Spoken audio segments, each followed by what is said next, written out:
Good afternoon, ladies and gentlemen. My name is Trevor McKay, and I'm the president of the William F. Buckley Jr. program at Yale. It is my distinct pleasure to welcome you to this afternoon's event featuring Mr. Elliot Abrams to discuss Israel and American interests in the Middle East. Before I introduce our guest, I'd like to say a few words about the Buckley program.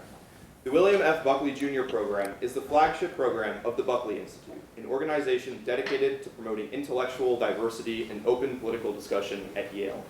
We have hosted lectures, dinner seminars, firing line debates, and an annual conference every year since 2011. Our over 700 Buckley student fellows hold a wide range of political beliefs, but they all stand united against the formation of a liberal-only echo chamber on campus. By providing Yale students with a forum to engage meaningfully with serious conservative thought, the Buckley program has become an institution on Yale's campus, and a symbol for a more open and representative political atmosphere. Especially at a university where the mission is the cultivation and creation of new knowledge, Buckley Fellows believe that all perspectives must be heard and examined in good faith. You can learn more about the program and how to become a fellow on our website at buckleyinstitute.com. I want to emphasize the Buckley program's commitment to freedom of speech. Disruption of an event is not consistent with Yale's policies on free expression as outlined in the Woodward Report. I would ask that each of you respect the right of our speaker to be heard and the right of your fellow audience members to listen to the event. Thank you for joining us in upholding the value of free speech. And now, this afternoon's guest. Mr. Elliot Abrams is a senior fellow for Middle Eastern Studies at the Council on Foreign Relations in Washington, D.C. He serves as Deputy Assistant to the President and Deputy National Security Advisor in the administration of President George W. Bush, where he supervised U.S. policy in the Middle East for the White House, and as Special Representative for Iran and Venezuela in the administration of President Donald Trump. Abrams was educated at Harvard College, the London School of Economics, and Harvard Law School. After serving on the staffs of Senators Henry M. Jackson and Daniel P. Moynihan, he was an Assistant Secretary of State in the Reagan administration. Please join me in welcoming Mr. Elliot Abrams to Yale.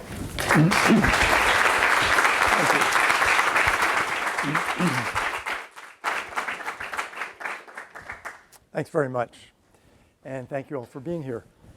The title was Israel and American Interests in the Middle East, and I do want to talk about that rather than jumping into the Gaza war, because there's an interesting question here. What are American interests in the Middle East? Go back to 1917, Balfour Declaration. This is the start, really, in the modern era of the creation of the State of Israel.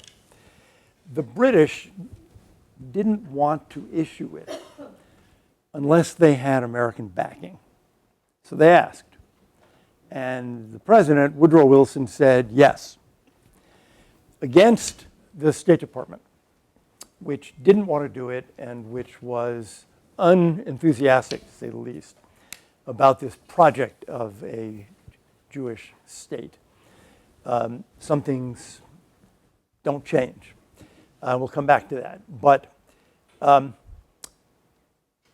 Secretary of State at that time, Robert Lansing, had a very interesting reaction to the Balfour Declaration and to Wilson's support for it. I want to read you three sentences. As he explained to Wilson why he thought it was a bad idea. And he wrote privately to Wilson, "My judgment is that we should go very slowly in announcing a policy for three reasons. First, we are not at war with Turkey." Remember, this is the Ottoman Empire at this point. "And therefore should avoid any appearance of favoring taking territory from that empire by force. Second, the Jews are by no means a unit in the desire to reestablish their race as an independent people.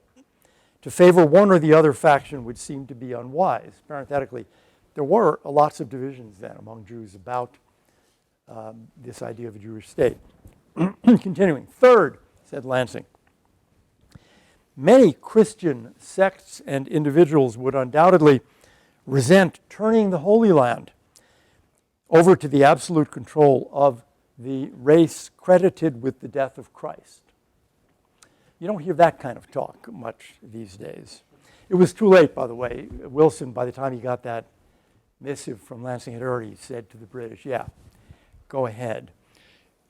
Most American Jews were in favor of establishing a Jewish state in Palestine. But it didn't matter what they thought. American interests were defined by the president in that case, without reference to what they thought. They were unable to change or affect American policy. And that continued for decades. In the 30s, as the Holocaust began, there was a question of refuge. Could European Jews escape? Could they go to what was then British-run Palestine? Because after the First World War, the British got the Palestine Mandate. Walter Russell Mead, in his book, Ark of a Covenant, said, in 1937, so this is the height of the Holocaust, in 1937, Britain issued the Peel Report and sharply limited Jewish migration to Palestine, even as Nazi persecution of the Jews was intensifying. The United States put no pressure on Britain to change its policy, close quote. So the U.S. government is defining what are U.S. interests and is saying now in the 30s, during the Holocaust, we have no interest in Palestine. We have no interest in telling the British what they should be doing in Palestine. The war then begins, and Roosevelt continues this policy of essentially lack of interest in assisting in the establishment of a Jewish state or letting Jewish refugees get to Palestine against British policy. And this has become actually quite a controversial question. One can even ask the question, would Israel have been established in 48 if Roosevelt hadn't died and were still president instead of Harry Truman? Truman was quite sympathetic on the question of refugees, not particularly interested in the creation of a Jewish state in 45, 46, 47. Jeffrey Herf, in his book about this period, Israel's Moment, wrote, Harry Truman blunted the anti-Zionist consensus in the State Department and the Pentagon, but he could not defeat it entirely. Based as it was on a broadly shared consensus that the establishment of the Jewish state in Palestine was at cross purposes to, and here we get to the definition of American interest again, cross purposes to the Cold War and American access to Arab oil. So here's the definition of American interests in the late 1940s. Oil, Cold War. And this is a really strongly felt view in the American national security establishment, such that in the middle of the 1947-48 Arab War, trying to prevent the establishment of Israel, it's a war. Several Arab states are sending their armies to fight. The United States imposes an arms embargo on the Zionists. The United States urges American diplomats in Europe, quote, to urge governments there to prevent Jewish immigration to Palestine, close quote. The FBI and the Treasury Department are told, quote, stop American supporters of Israel from assisting clandestine Jewish immigration. So this is a really powerful movement on the part of the U.S. government to say, we have no interests here. As a matter of fact, our interests are in stopping this. Israel obviously was established, recognized by Truman, and a year later, the Prime Minister, David Ben-Gurion, said to the U.S. ambassador, if the Jews had been dependent on the United States for survival in the 1947-48 war, they would have been exterminated. So this is partly by way of saying the notion that the U.S. and Israel have always had the closest friendship, this is false. It's just not true. And the definition of American interests back then were, again, oil, Cold War. Certainly true then for the Eisenhower administration. The Arab-Israel conflict, which already existed then, was viewed as blocking U.S. influence in stopping the USSR, the Soviet Union, in the area, in the Middle East. What changed? In his book, Ark of a Covenant, Walter Russell Mead explained what changed. I'll just read the sentence. In the 50s and early 60s, when Israel was a weak regional power, the American attitude toward Israel was distant and cold. Israeli prime ministers did not visit the White House. The United States not only did not send Israel military aid, but Israel was prevented from buying American weapons. It was only as Israel became a more influential and powerful country that American attitudes shifted. Israel the victim, still quoting, Israel the victim never drew much American support. Israel the victor found America eager to cooperate. So what changed is 67, the 1967 war. When American officials begin to say, we have interests here with a country that looks like it's becoming more and more powerful and influential in the region. You see this in the 73 war when there's a huge airlift of weapons from the US.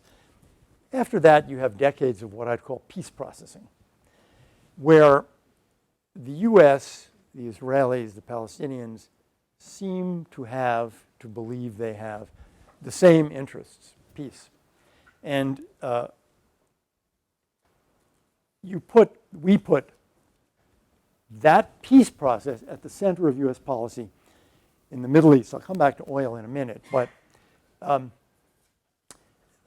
if you want to know what I mean by put it at the center, let me just give you a quote from President Obama's National Security Advisor, his first National Security Advisor. He said in 2000, this is General James Jones, who said in 2011, I'm of the belief that had God appeared in front of President Obama in 2009 and said he could do one thing on the face of the planet, and one thing only, to make the world a better place and give people more hope and opportunity for the future, I would venture that it would have something to do with finding the two-state solution to the Middle East. So here's a definition of American interest that in the world that turns on the Israeli-Palestinian peace process. This is a big change. Why did President Obama feel so strongly? Let me quote Walter Russell Mead again. In effect, the Obama administration saw Israel the way John Foster Dulles and the Arabists saw it. Like them, the Obama administration thought that the Israeli alliance, that is U.S.-Israeli alliance, made the natural and necessary warm U.S. relationship with other Middle Eastern countries more difficult, if not impossible, and carried a heavy cost that the U.S. needed to work to offset. So this is really a policy. Now we're going back to the 30s, 40s, 50s, and 50 years after that, it's still essentially the same policy. Will it happen? Decades of peace processing. What is the goal? The goal is to create a Palestinian state. So you have two states living side by side. This is the expression. Two states living side by side in peace and security. What about the other interest? Oil. Now that interest is declining in importance. Remember, I said there were two: Cold War, Soviet Union, and oil. Well, obviously, Soviet Union is gone. What about oil? It's really, let me ask you to do a thought experiment. For decades, we didn't have enough oil, and we imported a lot of oil to the US.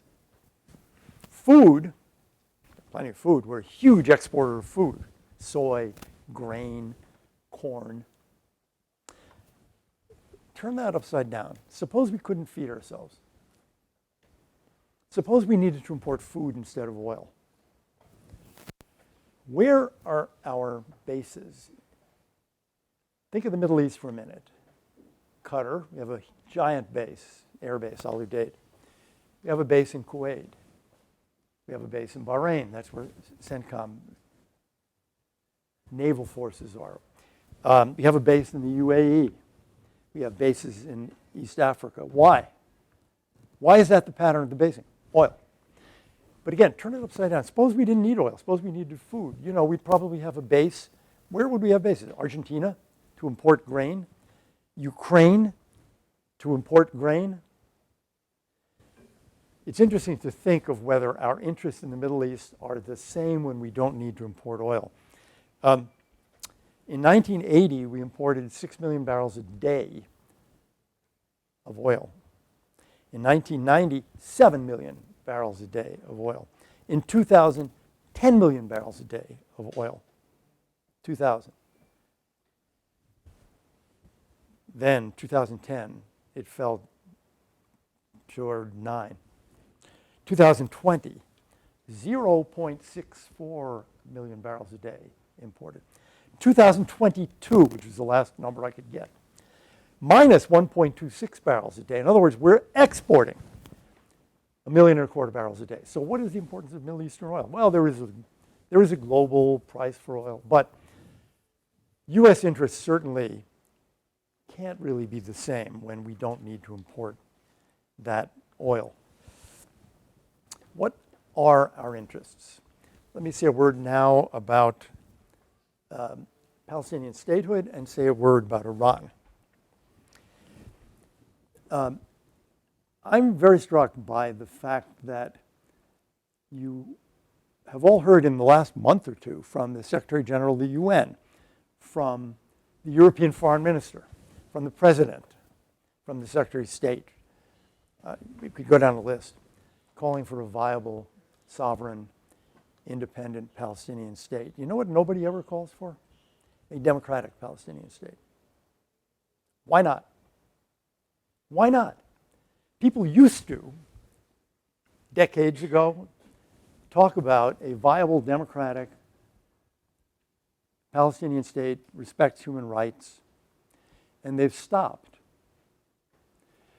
I'm not sure why. I think it's an interesting question. I understand why Arab governments don't call for it. They are not democracies. It would be odd for the King of Saudi Arabia,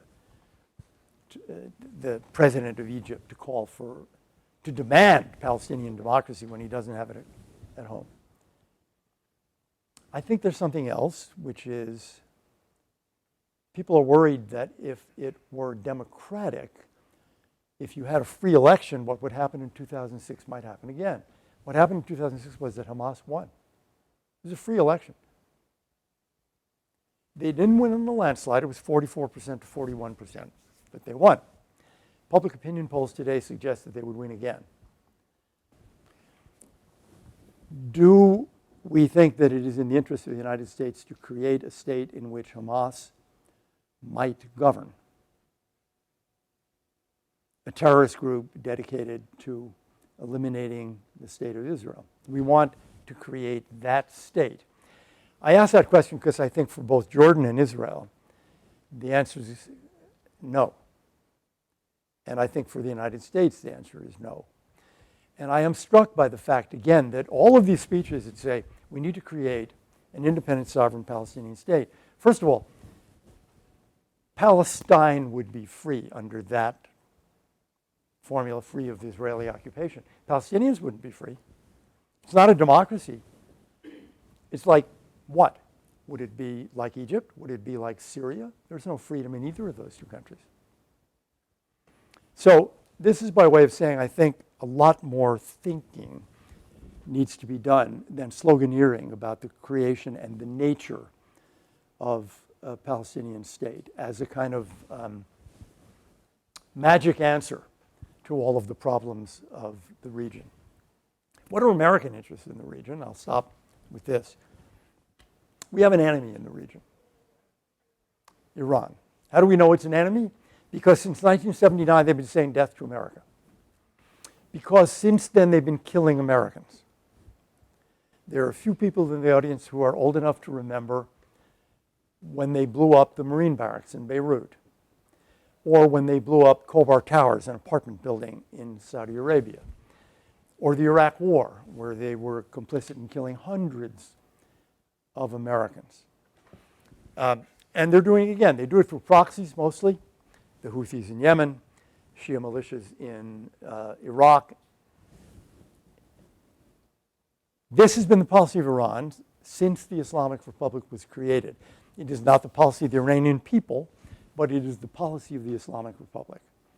So I would argue that it's very much in the interest of the United States to stop that, to stop this Chinese, Russian, Iranian alliance from doing any more harm than it has done. In fact, I think that may be our major interest in the Middle East right now. How do we stop it? First, economics. What we called in the previous administration the maximum pressure campaign. We know from experience, we found this out in the Iran deal in 2015. When they get money, they spend a good part of it on terrorism.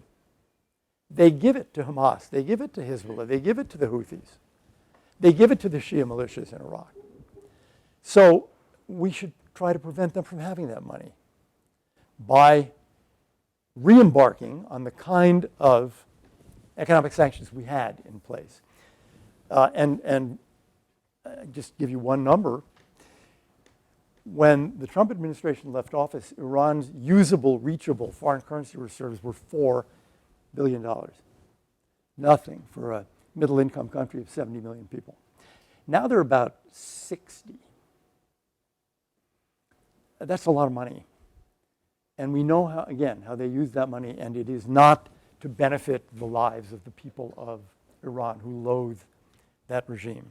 The second thing I would argue is that we should stop allowing them to kill Americans and try to kill Americans.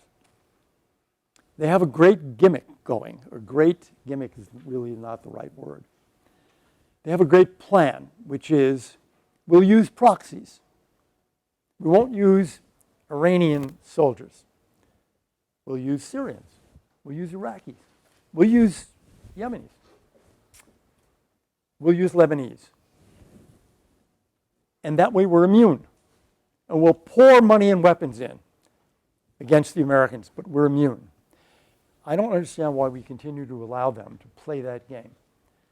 And I think that we should warn them that the game is over. And that if Iranian-backed, armed, financed proxies kill Americans, it is Iran that will pay a price. Because that, I think, has a very good chance of maybe not eliminating their activities, but of significantly reducing the threat to Americans. That, I think, is probably the largest single interest, generally speaking, that the United States has in the Middle East. And if you think about a Middle East with a free and democratic Iran, governed by its people, you have completely changed Iraq. If Iran is not interfering by backing the Shia militias, it would be a peaceful, pretty peaceful democracy. You've completely changed Lebanon if they're not backing Hezbollah, and it is the multi-confessional democracy it was for decades. You've changed the Palestinian-Israeli dispute if Iran is not backing terrorist groups. I could go on, but you've changed Yemen, obviously. You've changed the whole Middle East, and it is in our interest to change the Middle East in that way. Nothing, I think, would move it more toward democracy and more toward freedom, more toward peace, than to stop the actions that Iran has underway to undermine democracy and undermine peace in the region. I'll stop with that, and I look forward to your questions.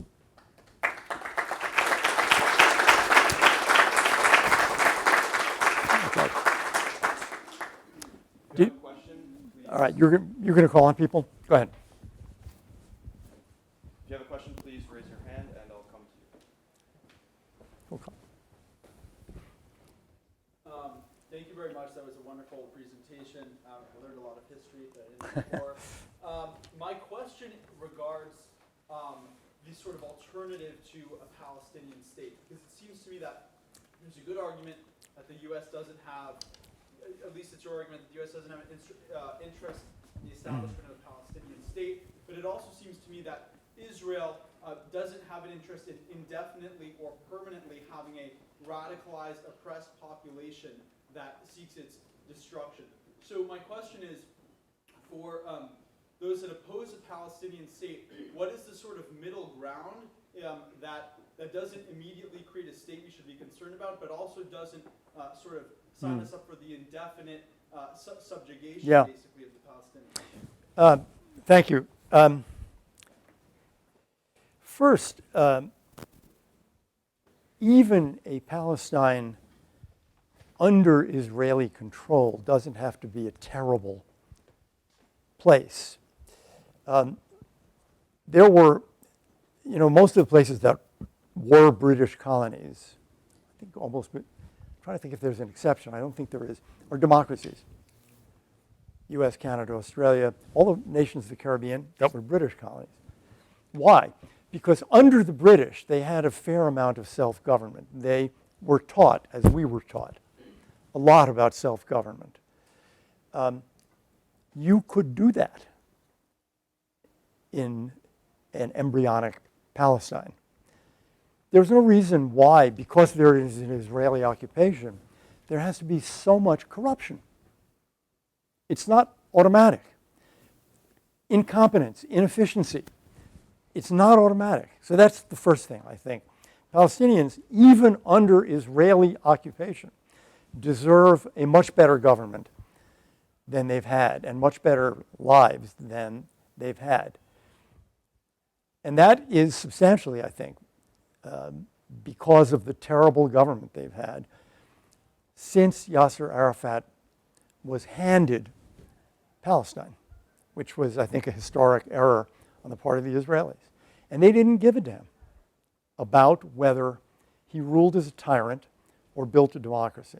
As a matter of fact, there is a famous quote from Yitzhak Rabin saying, it's better that it not be a democracy because he can use a strong hand against Hamas. How did that work out? So that, I would say, is the first thing. And every effort should be made now, because there isn't going to be a Palestinian state tomorrow morning anyway. If there is one, it's going to take some time. You should start building that state now. And Salam Fayyad, who was Palestinian prime minister for several years and finance minister before that, once said something I thought interesting to a Palestinian audience. He said, Israel was not created in May 1948. Israel was announced in May 1948. It was built over the preceding decades, institution by institution. That's what we have to do in Palestine, he said. And he started doing it, actually, fighting corruption, building institutions, and he was pushed out because of that. So that's the first thing. Start building it now.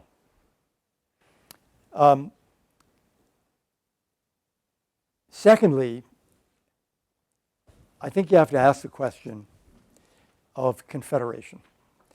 I think a lot of people would argue, and you can Google it, a relatively small, densely populated Palestine with essentially no natural resources, or very few, is going to be a tough country to prosper. A confederation with another country, larger country, more prosperous country, might be a better answer. What country? Well, there's two candidates. There's Jordan and Israel. And each has its favorites. I would tend to say, well, one of those countries is Jewish, speaks Hebrew. The other country is Muslim, Arabic-speaking, and Arab, and half Palestinian. Which is the more logical confederation? So there are combinations and permutations here that are possible. But if you are a great optimist, I think, in private, most people who are optimistic about this in the Middle East would say, yeah, it's going to take a number of years to get to that point of having a Palestinian state. But you got to start building those institutions now. And that is what That is what no one is doing. Palestinians aren't doing it because they're still under, in the West Bank, the control of a very ineffective, incredibly unpopular rule by Fatah. And nobody else seems to care all that much. I mean, the Egyptians, the Jordanians, the Israelis, the Americans. If you judge it by, well, if we care, what are we doing? Not doing very much.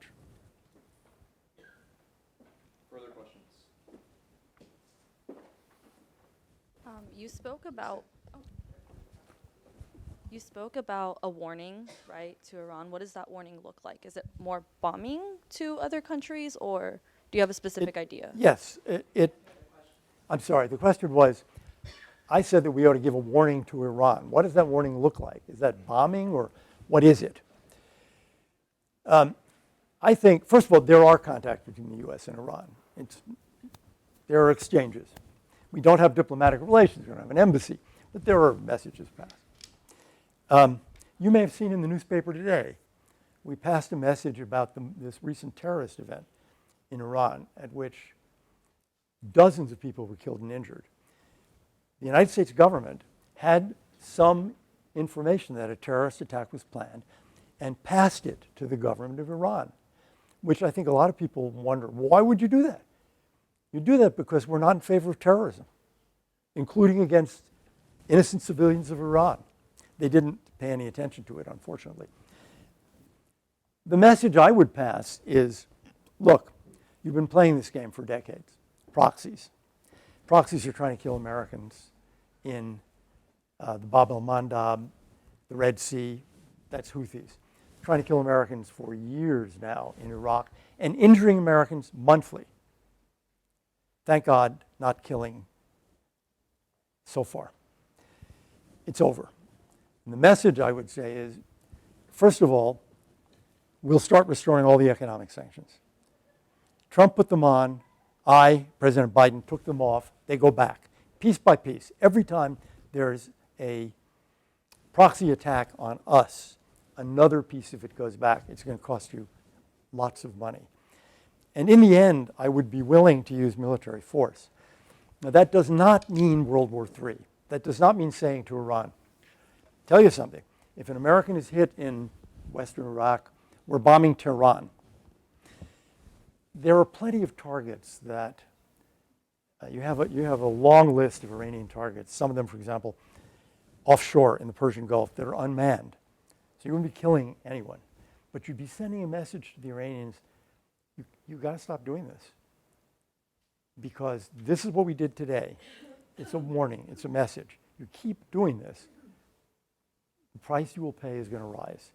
And when we have done this in the past, I mean, the killing of Soleimani is an example.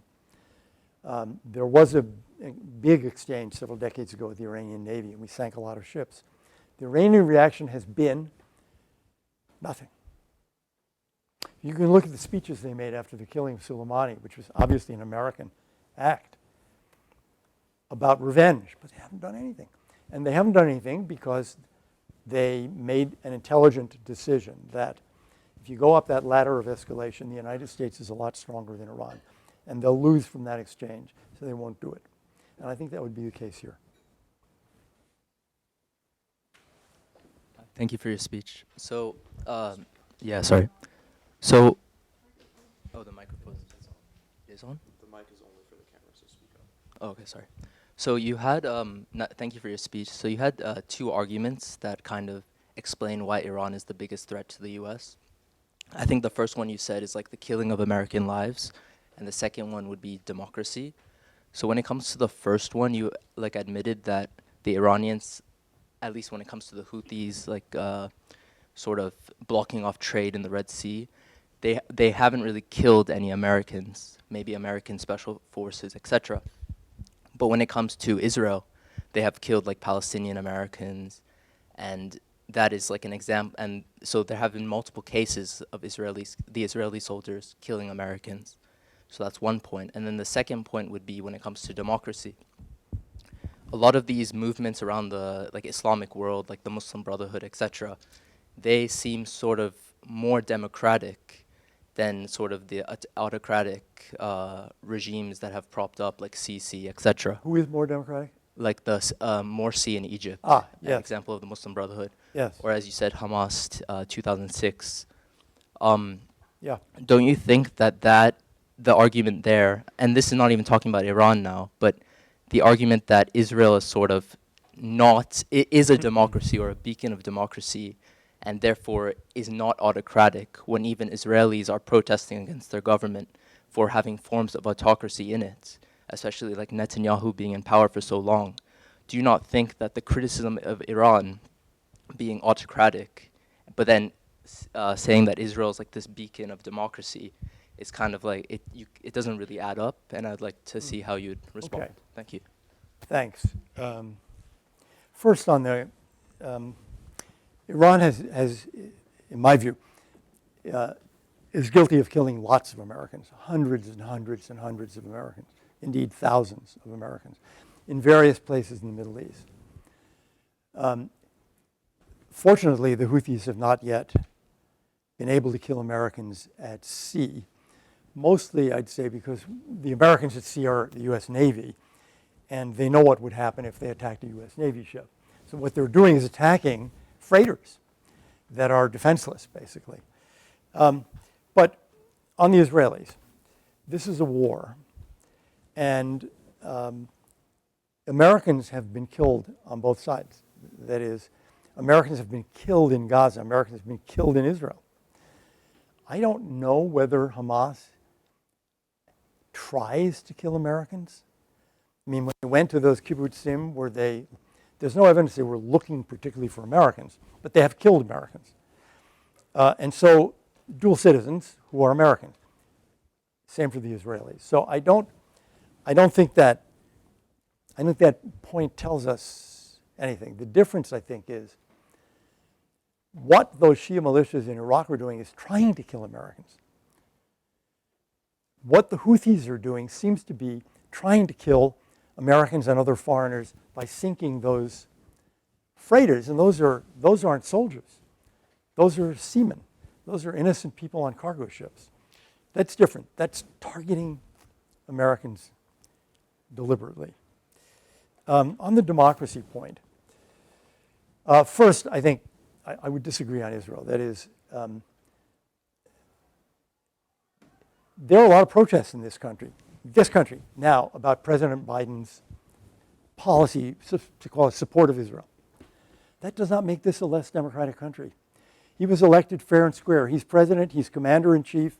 He has the right to pursue that policy. You have the right to protest the policy. Any American does. But the fact that Americans are protesting does not mean it's a less democratic country. It is a display of the fact that protest is completely legitimate and is taking place. I'd say the same thing about Israel. Lots of protests against Netanyahu, but he was elected. He actually is the longest serving prime minister. Where I think the argument has some teeth is, you mentioned Egypt. There is no Arab democracy right now. Tragically, the democracy in Tunisia was snuffed out by the current president, Kais Saied. And there wasn't much of a fight put up by us, that is, by the United States, by the French, probably the two strongest outside powers. We didn't seem to care very much. In the case of Egypt, the revolution against Mubarak came under President Obama. He did not support Mubarak. In fact, he made the Saudis and Emiratis very angry at him because his view, I think correctly, was this is what the people of Egypt want. They are rising up to get rid of this dictatorship. Morsi is I would argue, a more nuanced case because he won election. And then he did a lot of things that many Egyptians thought were undemocratic and were designed to be sure that the Muslim Brotherhood could stay in power forever. By the time he was overthrown in a coup, a lot of the population, I think, had turned against him. This is a perennial problem. What do you do in a case where somebody is elected fair and square and then begins to destroy the democratic system? It happened in Haiti with Father Aristide. It happened in Nicaragua with Ortega. I would argue it happened in Turkey. Well, I wouldn't argue that because they keep having these elections. Now they're going to have another election, probably this year. The government, on the books, the government has the right to stay in power into 25. I don't know whether it'll make it into 25, but the fact that Netanyahu was elected and is still prime minister and you don't like him doesn't mean it's not democratic. If opinion turns, he hasn't been convicted of anything. I mean, he hasn't been convicted of anything. You know, it's like saying, I'd make the same claim about Trump. That is, if Trump is a felon, is convicted of a felony, you can make an argument that it's shameful for American democracy that a major party candidate, but he hasn't been convicted. So in Israel, you know, most analysts would tell you that Netanyahu is going to face the music because of the Gaza war or because of October 7th. When, you know, in a parliamentary system, it's unclear. We don't know when the next election is in the UK either. But I would just make the argument that protests, even fervent take the judicial reform. I know Simcha Rothman was on campus yesterday. The government, which has a majority in the Knesset, made these proposals for judicial reform, and people rose up in the streets, and they blocked it, and it didn't happen. This is before the war. Democracy. Yes. I'm sorry, yeah.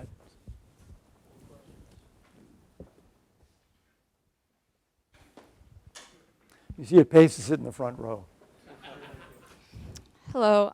Thank you so much for coming and speaking to us. I was wondering how America can justify supporting Israel when, as a democratic state, we hold it to such high standards. But for the past few months, everyone in the world saw how Israel has been indiscriminately killing the people in Palestine, the people in Gaza. It's been destroying their hospitals. It's been destroying their schools. We want to build a Palestine, right? That's what the Palestinian people have a right to. But how is Israel's killing of and bombing and destruction in the name of Hamas justified and supported by America? And how is American tax dollars being used to support these war crimes, which have been broadcasted to the entire world? And also, how is America bombing Yemen, which is the poorest country in the Middle East, when Yemen is not harming it might be harming the transport of materials, but that's just to protest the indiscriminate war against the Palestinian people. And also, I don't think it's fair to call this a war when the Palestinian people don't have a navy or an army. And we are talking about Hamas, but is it fair to say that the way that Israel has been quantifying the deaths of Hamas has been basically the same number as the men in Gaza that have died? So is it fair to say that every single man in Gaza is a part of Hamas? And the way that they've been putting people taking them as hostages, and the way they've been treating their hostages, is this what a democratic state with these standards are allowed to? All right, thank you. Too many questions, but I'll try to address as many as I can. First, Yemen. There is a government of Yemen. It's not the Houthis. The Houthis, who are 5 or 10% of the population, are not the legitimate government of Yemen. The government of Yemen is not ordering the armed forces of Yemen to bomb ships in international waters. The Houthis are doing it. What do you do when you have a group, a terrorist group, because they're attacking innocent civilians? What do you do when that group is interfering with international shipping and risking lives? 40 countries have agreed with the United States, but the action group is smaller. It has to be stopped. We are not bombing indiscriminately in Yemen. What has been hit is military sites, that is, launchers, for example, warehouses where they keep these missiles, all of which, by the way, come from Iran. I mean, they didn't develop this stuff themselves. I have not seen any credible claim by the Houthis that, for example, the Americans hit a school, because these are military targets. And the Houthis, I mean, if we were 7 years old, we'd say they started it. They decided to attack international shipping. And in our role as a kind of guarantor of the commons internationally, we're going to stop it. We're going to try to stop it, because a lot of countries are being hurt. Start with Egypt, because of the Suez Canal not being usable. So I think that's completely admirable that the president has decided we're not going to let the Houthis do this. It isn't a country. It's not Yemen that's doing this. It's the Houthis. And who elected them? Who chose them? Who gave them the right to do this? Now the much more complicated question. First, on the American support. Again, we have an elected government. This is well before your time, but it's in the history books. How did the Vietnam War end? President Nixon wanted to continue helping the South Vietnamese army, but Congress cut it off. Congress would not appropriate money. Congress could do that, could do it tomorrow. So the continuing flow of aid, I think one could say, is the action both of the administration and of Congress. Should they stop doing it? You think they should stop doing it. I think, we've seen a number of incidents, going back to the very first incident, the very first claim by Hamas that Israel had bombed a hospital, and it was false. It was false. It was a mortar, and it came from within Palestine. It came from within Gaza, excuse me. The general reckoning is that about 20%, I mean, who knows if it's 15 or 25, but about 20% of every rocket shot, every mortar shot in Gaza falls in Gaza, because they don't operate that well. So a lot of the damage, roughly 20% of the damage, is being done by projectiles that come from Gaza and land in Gaza. If you look at the just numbers, I don't have them here, but it's an experiment you can do. How many bombs have the Israelis dropped? Bombs using loosely rockets, bombs, missiles, howitzer. How many shots? It's in the tens of thousands. It may by now be 100,000. Why aren't 100 or 200,000 people dead? My answer to that is because they're hitting military targets. They're trying to hit military targets. There's no benefit to them to blow up a school or a hospital. First answer. Second answer, if you are a terrorist group and you make a decision to turn the people of Gaza into human shields, and then you make a decision to do what happened on October 7th, you have made a decision that you don't care about what happens to the people of Gaza. They are of utility to you only as human shields. I mean, look at those tunnels. There are Hamas spokesmen who have said, no civilians in the tunnels. The tunnels are for us, for Hamas. So the people can get hurt. They don't give a damn about that. The tunnels are for them. By the way, you may have seen this number. The extent of the Hamas tunnels in Gaza is longer than the whole underground, the tube in London, a city of, you tell me, 10 million, 15 million? So what is Hamas doing? It's obvious, no one is denying that many of these tunnels come up in schools and hospitals. What's that about? That is about turning the people of Gaza into human shields. So then you do October 7th. You know the Israelis are going to react. And you've got a theory of the case, and it is the Hamas theory of the case. When they react, they're going to have, inevitably, there are going to be a lot of civilian casualties. And that's a good thing. From the Hamas point of view, that's a good thing. Because here's the deal. We hide, we attack Israel. The Israelis trying to counterattack us have to kill civilians because we're hiding behind the civilians. And the whole world is going to say, stop! And then we win. It's actually very clever. The Israelis are not buying it. And to an appreciable degree, the United States is not buying it. And to some degree, the Europeans are not buying it. Because if you allow that game, first of all, you'll get more October 7th, which Hamas has promised. But you're also telling every other terrorist group. Now, you said the Palestinian people don't have an army. They don't. But they have Hamas, unfortunately, sitting there. And that is an army. I mean, Hamas is not some kind of ragtag group that has, 50-year-old rifles.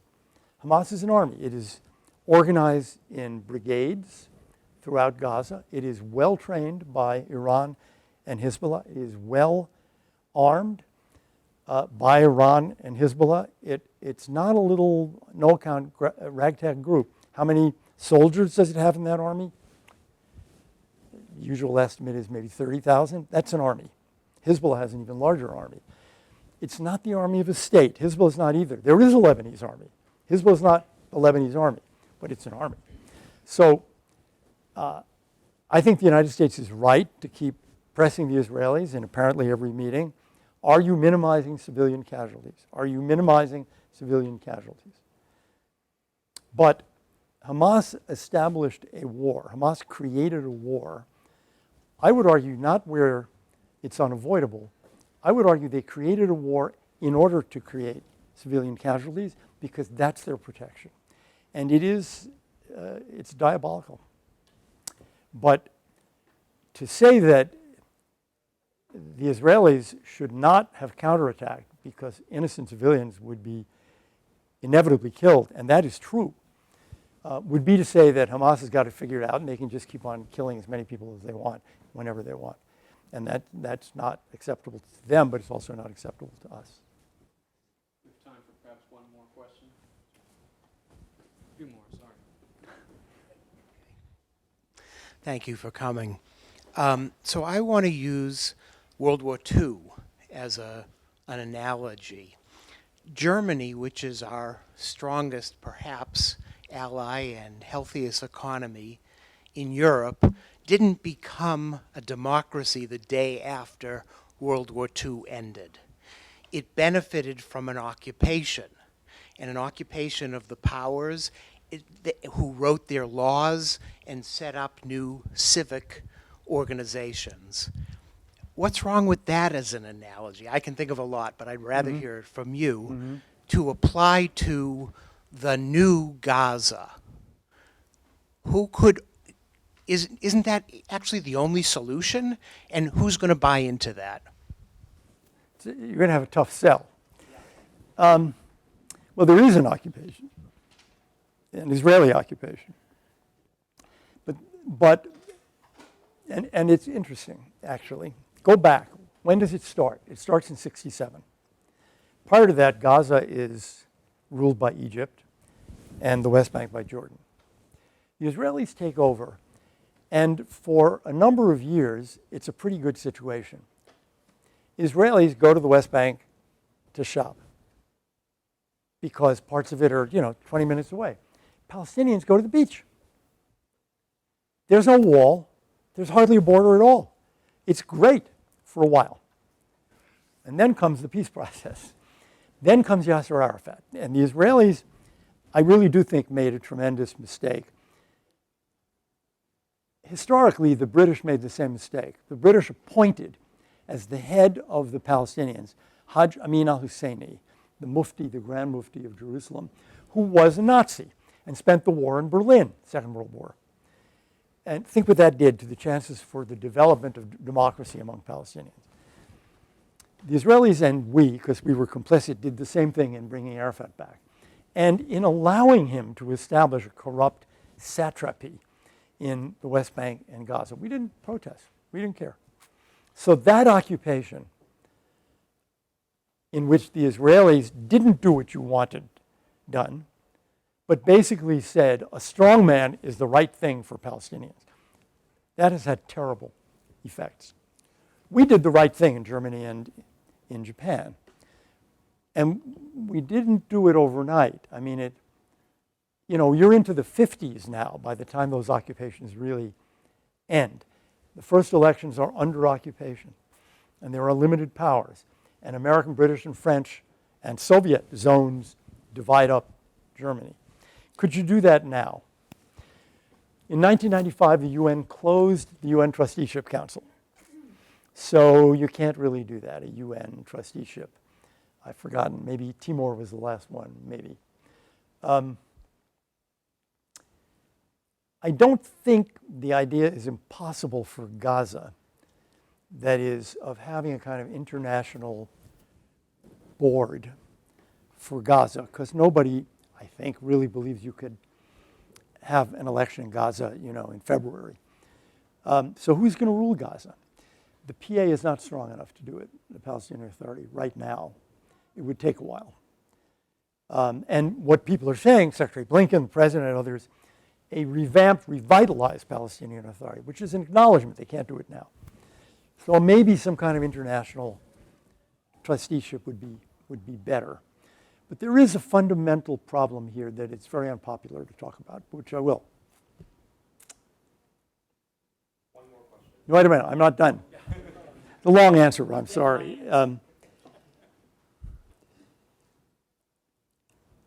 There was a lot of support for the Nazis in Germany.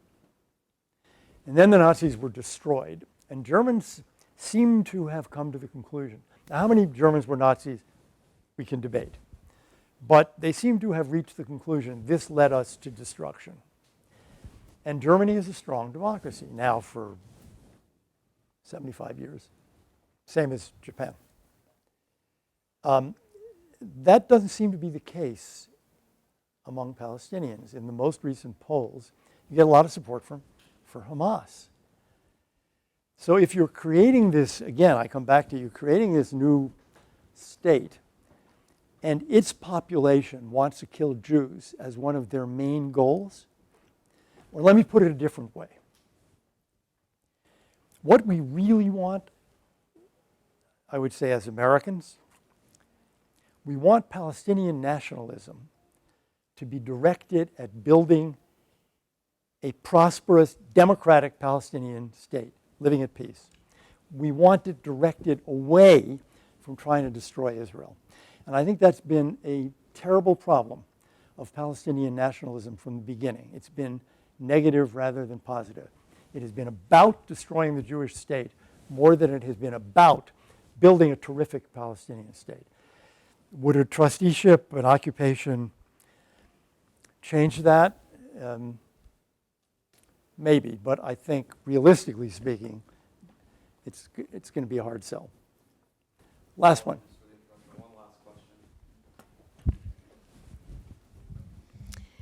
I wish I could share with you the optimism that controlling Iran, being a behind-the-scenes player, will solve all those many problems. My concern is that there is another big behind-the-scenes player, which is Russia, which was very much obviously against the Abrams Accords because it's not in their favor.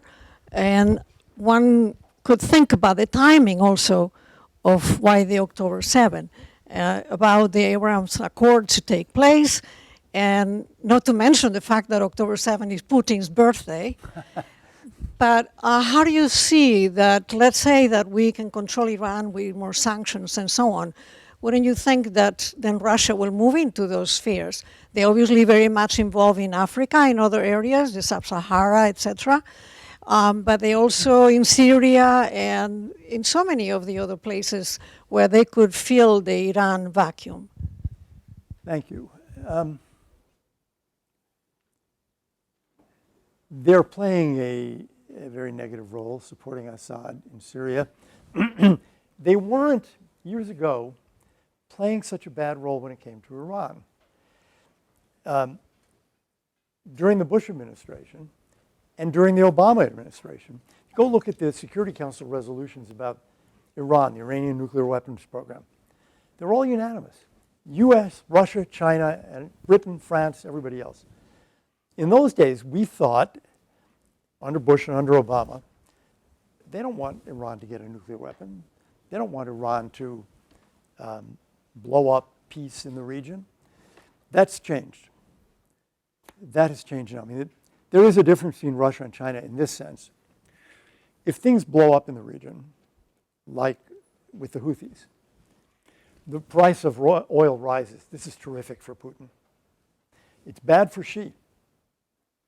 China's a huge importer of oil. If oil prices go to $80, $90, $100 a barrel, terrible for the Chinese economy, terrific for Putin. So trouble is great for him. He has a limited capacity to make trouble. He has defended the Assad regime. They're not doing anything in Lebanon.